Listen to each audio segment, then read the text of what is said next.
All right, so the Tennessee Valley Authority was used to bring cheap power and employment and low-cost housing to, and also to work on soil restoration in rural America, particularly the Tennessee Valley. The last R of the three R's is reform. So there were some pretty big behaviors in particularly the financial industry that needed to be sort of reined in. So the Federal Securities Act was passed, which required brokers to transmit to the investor sworn information regarding the soundness of their purchases of stocks and bonds. It created the Securities and Exchange Commission, which is still in effect today, and it's a watchdog agency of the stock exchange. Congress passed the Glass-Steagall Banking Reform Act, which created the FDIC, the Federal Deposit Insurance Corporation, which insures your deposits in your bank up to today $100,000. At the time, it was $5,000. I can't get this weird thing in the middle to go away. I don't know why it's there. Deal with it. Reform. The United States Housing Authority was designed to lend money to communities for low-cost construction of housing.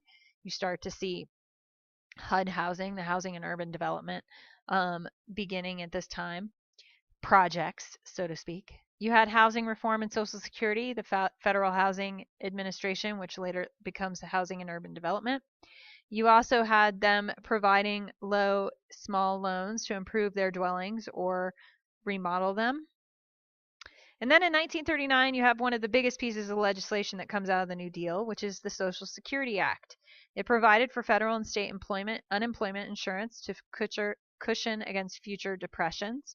It specified categories of retired workers, which they would, when they retired, received fixed payments from Washington, financed by payroll taxes by both employers and employees. You pay for it when you have a job, and you start paying for it immediately when you have a job. I've been paying Social Security since I was 16. You make a provision for the blind and the handicapped. So if you become disabled, you can collect Social Security, as well as the dependents of people can also collect Social Security.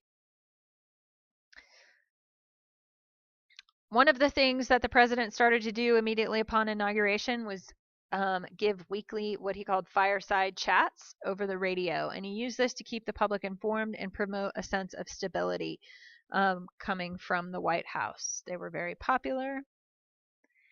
One of the problems with Social Security is its longevity. Will it sustain? Will it live?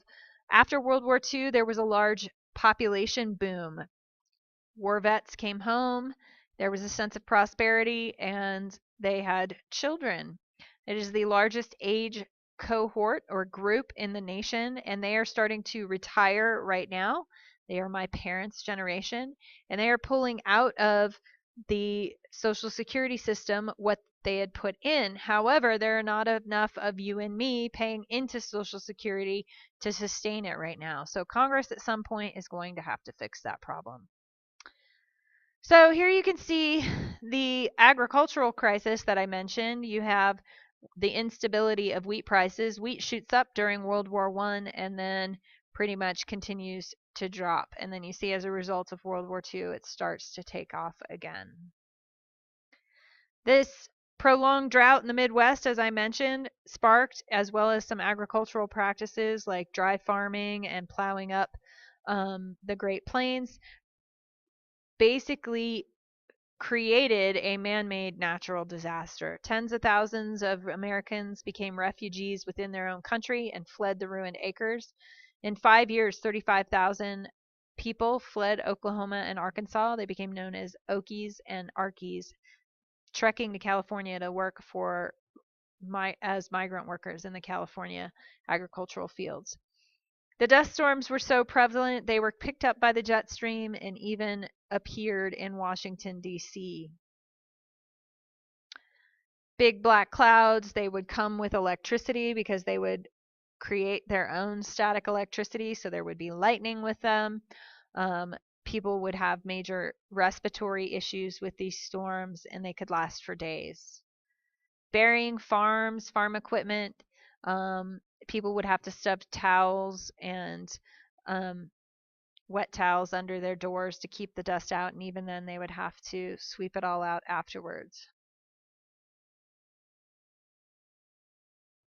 Here you have Okies and Arkies fleeing the Dust Bowl, changing a flat tire, hanging out on the side of the road with all of your possessions, and just a whole generation of wanderers.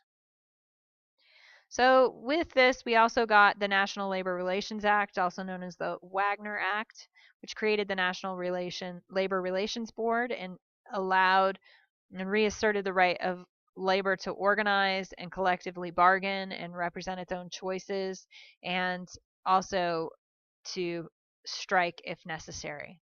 Created fair labor standards. We saw wages and hour bills. Interstate commerce set up minimum wage at 40 cents an hour and it set a 40-hour work week and forbade children from working under the age of 16.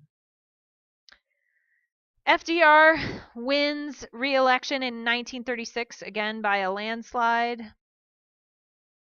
And he is continuing on his mission to pull us out of the Depression, which had only at that point, despite his efforts, gotten deeper.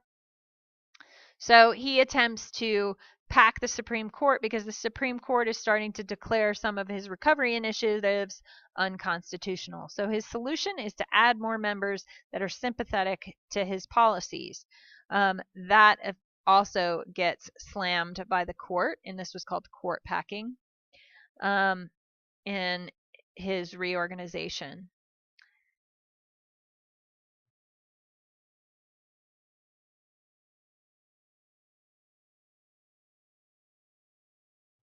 This is something we might do later, analyzing was the New Deal a success or was it a failure, but we're not going to do it today. All right, that is the Great Depression and the New Deal in a nutshell. May the force be with you.